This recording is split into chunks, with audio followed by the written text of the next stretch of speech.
नमस्कार दोस्तों, जय भीम। और आप सभी को अम्बेडकर जयंती की ढेर सारी शुभकामनाएँ।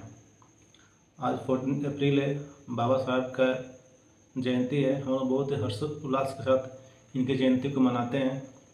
लेकिन हर साल की बातें इन साल भी हम लोग जयंती मनाएंगे और फिर बहुत सारे बातें को हम लोग याद करेंगे, उनके जीवनी को पढ़ेंगे, समझेंगे और फिर जीवन वैसे ही चलते रहता है। क्या बाबा साहब अम्बेडकर की सिर्फ जयंती मनाना ही इनफ है? सिर्फ जयंती मनाने से क्या हम लोग के जीवन में कुछ सुधार हुआ या नहीं हुआ? आज हम लोग इस पे बात करेंगे। देखिए, बाबा साहब अम्बेडकर जी ने अपने लाइफ में बहुत स्ट्रगल किया। जो उन्होंने स्ट्रगल किया उसका दो मेन कारण था। पहला था जातिवाद, दूसरा गरीबी। तो हम लोग जातिवाद पर आज बात करेंगे, गरीबी तो है ही। तो जातिवाद को लेकर हम लोगों में कितना रिफॉर्म है, हम लोग कितना बदल चुके हैं, या हम लोग वैसे ही हैं? क्या हम लोग रंगे हुए सियार तो नहीं हैं? हम पहली बात तो बहुत से लोग गलत फहमी कि बाबा जी डॉक्टर भीमराव अम्बेडकर वो सिर्फ SC ST OBC के नेता हैं। ऐसा बिल्कुल नहीं। वो एक आइडियल प्रिंसिपल, वो एक सोर्स ऑफ इंस्पिरेशन है, एक मोटिवेशन है। वो पूरे भारत के लिए, पूरे विदेशों में उनका नाम है। वो किसी पर्टिकुलर समुदाय के लिए नहीं है। हाँ, उन्होंने समाज के जो भी वंचित हैं, शोषित हैं, उनके लिए उन्होंने बहुत काम किया है। समाज की महिलाओं के लिए उन्होंने बहुत काम किया, नो डाउट इसमें। बट उनको कन्फाइन नहीं करना है कि वो सिर्फ एक पर्टिकुलर समुदाय से जुड़े हुए हैं। उन्होंने सिर्फ उनके लिए काम, उन्होंने सबके लिए काम किया है। तो क्या बाबा साहब अम्बेडकर को हम लोग इतने कम आंकेंगे तो कैसे काम चलेगा? उन्होंने अपने जीवन में जातिवाद का बहुत दुख झेला है।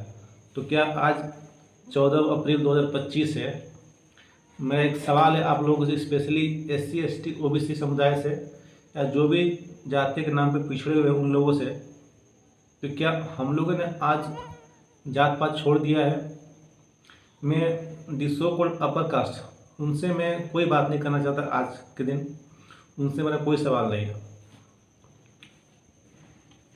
मेरा बेसिकली सवाल सिर्फ SC ST OBC लोगों से, क्या आप लोगों ने जात पात छोड़ दिया है? क्या आप लोग भी जात पात मानते हैं और बाबा साहब का सिर्फ जय भीम बोलते हैं झूठ मूठ का? अगर मेरा बात किसी को बुरा लगा तो उसके लिए एक्सट्रीमली सॉरी, बट ये सवाल बहुत जायज़ है दोस्तों। मैंने ऑब्जर्व किया है कि जो लोग हैं हमारे समुदाय के, SC ST OBC, ये खुद जात पात में फंसे हुए हैं और ये फिर जात पात के लिए लड़ते भी हैं, दोनों काम करते हैं। इसको कहते हैं दोहरा चरित्र। देखिए, एक दो शब्द है, एक जातिवाद, एक दोगलापन, ठीक है? आपको कोई एक चुनना पड़ेगा। होता क्या है कि ज़्यादातर जो लोग हैं इस समुदाय के SC ST OBC, होता क्या है, जब अपर कास्ट वाले जब SC ST OBC को जाति के नाम पर इसको प्रताड़ित करते हैं, इनको छोटा दिखाते हैं, तो ये सब आपस में मिल के बोलते हैं कि नहीं, जात पात कुछ नहीं होता है, ये जाति के खिलाफ लड़ते हैं। और जब ये अपर कास्ट वाले सामने से हट जाते हैं तो ये फिर खुद आपस में जातिवाद शुरू कर देते हैं। उनके सामने the so called upper caste, उनके सामने सारे मिलकर जाति के खिलाफ लड़ेंगे, जातिवाद के खिलाफ लड़ेंगे, उसके खिलाफ बोलेंगे। जब वो सामने से हटते हैं फिर आपस में जातिवाद करना शुरू कर देते हैं। ये जो दोहरा चरित्र है कब तक चलेगा?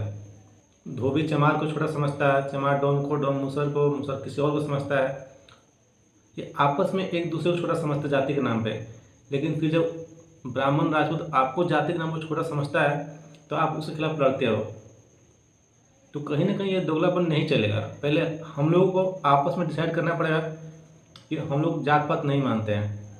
OBC वाले तो अपने आप को दलित मानते ही नहीं है। और जब OBC वालों को ये लोग जाति के नाम पे कुछ बोलते हैं तो ये लोग भड़क जाते हैं, तब ये लोग वही काम करते हैं, तब ये लोग जाति के नाम पे जाति के खिलाफ बोलना शुरू करते हैं और फिर जात पात मान के दूसरों को छोटा दिखाते हैं। एग्जाम्पल समझते हैं, जैसे मान लीजिए यादव है तो वो यादव OBC में आते हैं। जब यादव को ब्राह्मण राजपूत उसको पिछड़ा बोलता है तो यादव जातिवाद के खिलाफ लड़ना शुरू करता है। लेकिन यही यादव जो अदर कास्ट है SC ST, उनको जात के नाम पे छोटा समझता है। तो देखिए, यहाँ दोनों खेल चल रहा है। एक साइड से हम जात को मान रहे हैं और एक साइड जात को नहीं मान रहे हैं। जब कोई हमें जात के नाम पर छोटा बोल रहा है तो हम जाति के खिलाफ लड़ रहे हैं, और फिर उसी चीज़ उसी बेस पे उसी लॉजिक पे हम अपने ही समुदाय के लोगों को जात के नाम पे छोटा समझ रहे हैं। तो ये जो डबल स्टैंडर्ड है, इससे हम लोग को ऊपर उठना बहुत ज़रूरी है। अदरवाइज़ कभी भी जो हमारा समाज है कभी भी आगे नहीं बढ़ पाएगा। हमारा लड़ाई उनसे नहीं, पहले हमारी लड़ाई तो आपस में ही है। हम लोग आपस में ही पहले लड़ते हैं, आपस में जात के नाम पर भेदभाव करते हैं। तो पहले एक लाइन अपने आप से सवाल पूछिए कि क्या हम जात पात मानते हैं या नहीं।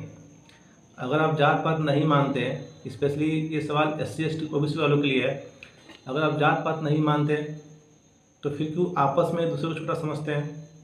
हालांकि सारे लोग एक जैसा नहीं होते, एक्सेप्शनल हर जगह होता है, लेकिन मैंने ज़्यादातर देखा जो पढ़े लिखे लोग भी हैं वो भी जात पात में फंसे हुए हैं। आप किसी जात का नाम लेकर कुछ बोले तो अच्छा नहीं लगेगा, ठीक है, ऑलरेडी मैंने कुछ जात का नाम ले लिया, उसके लिए मैं सॉरी बोलता हूँ, बट वो एग्जाम्पल के तौर पे था समझने के लिए। कोई भी एक पर्टिकुलर कास्ट को ले लीजिएगा, आप समझिएगा तो वो समझ में आया कि हम लोग डबल स्टैंडर्ड में जी रहे हैं, और जब तक ये दोहरा चरित्र हम लोग के अंदर से नहीं जाएगा तब तक हम लोग ज़िंदगी भर जात पात के खिलाफ लड़ते रहेंगे, और जात पात कभी ख़त्म नहीं होगा। क्यों ख़त्म नहीं होगा? क्योंकि जात पात तो आपके अंदर भरा हुआ है, आप खुद अपने ही लोगों से जाति के आधार पर भेदभाव करते हैं। अम्बेडकर जी ने कहा था शिक्षा वो शेरनी का दूध है जो पिएगा दहाड़ेगा। लेकिन शिक्षा के साथ आपका सही माइंडसेट, सही मेंटालिटी, एक सही परसेप्शन भी डेवलप होना चाहिए। आजकल स्कूल कॉलेज में जो टीचर्स हैं वो खुद जात पात में फंसे हुए हैं, वो खुद जाति व्यवस्था में बिलीव करते हैं और बच्चों को पढ़ाते हैं कि जात पात नहीं मानना चाहिए। जब आप टीचर हो कि खुद जात पात मानते हो तो समाज में आप क्या सुधार कीजिएगा। जो भी सामाजिक बुराइयां हैं, जो सामाजिक कुरीतियाँ हैं, उसको आप क्या सुधार कीजिए। आप तो खुद उस चीज़ में लिपटे हुए हैं, सामने से कोई बोलता नहीं है, लेकिन जितने भी मैक्सिमम जो टीचर्स हैं ना, जिनके ऊपर ये जिम्मेदारी है कि आपको समाज में जो भी सामाजिक बुराइयां हैं, जो भी सामाजिक कुरीतियाँ हैं, जो भी सोशल इविल्स, अब उन सबको आपको दूर करना है। अब उसी विषय वस्तु को पढ़ाना ही नहीं है। लेकिन होता क्या है, हम लोग जो टीचर्स हैं, जो लेक्चरर्स हैं, जो प्रोफेशनल्स हैं, वो खुद जातिवाद के शिकार हैं। आप लोगों ने कुछ दिन न्यूज़ सुना हो कि एक दलित युवक, उनको PhD में एडमिशन नहीं मिला BHU में। क्यों? क्योंकि वो दलित समुदाय से था। तब उसने आंदोलन किया, उसने अपने हक की लड़ाई लड़ी, तब जाकर उसका एडमिशन हुआ, जबकि सीट रहते हुए भी। तो जिस समाज में जहाँ पर पढ़े लिखे टीचर्स का ये हाल है, वो समाज कभी आगे नहीं बढ़ सकता, बस जी सकता है। आज अगर आप पूछिएगा कि कौन SC ST OBC है, क्लास में, कंपनी में, पब्लिक प्लेस में कोई अपना पहचान नहीं सामने लाता। सब अपने आइडेंटिटी को छिपा लेते हैं। क्यों? शर्म आती है, कोई हमारे साथ भेदभाव करेगा। शर्म तो आएगी क्योंकि आप खुद भेदभाव अपने लोगों के साथ कर रहे हो तो दूसरा आपसे तो करेगा ही। हम जो समाज को दे दो, उस समाज में वापस उसी फॉर्म में लौट आता है। इसीलिए मैं अपने स्पेशली जो ये लोग जो है ना SC ST OBC, मैं इनसे कहना चाहता हूँ आप कम से कम आपस में जातिवाद ना करें। ये दोहरा क्षेत्र, डबल स्टैंडर्ड लिए आप लोग जीवन जी रहे हैं, इसको दूर कीजिए। तब जाके आपका जो लड़ाई है, जो आपका जो स्ट्रगल है औरों के साथ, वो सफल होगा। अदरवाइज अगर आप खुद आपस में जातिवाद करेंगे तो फिर आपको अपने आप में शर्म आएगी कि हम एक तो अपने लोग से जात पात कर रहे हैं और फिर उसके क्या लड़ भी रहे हैं। अम्बेडकर के विचारों को अपने अंदर इम्बाइब करना वो बहुत इम्पोर्टेंट है। अम्बेडकर के नज़र में कोई भी ऊंच नीच नहीं था, वो सबको एक समान मानते थे। तो समानता के बात पर प्रिंसिपल को आगे बढ़े हैं जीवन में अपना। तो आपका क्या विचार है इन सब बातों को लेकर, आप ज़रूर कमेंट बॉक्स में बताइएगा। तब तक के लिए थैंक यू, मिलते हैं आपसे अगले वीडियो में।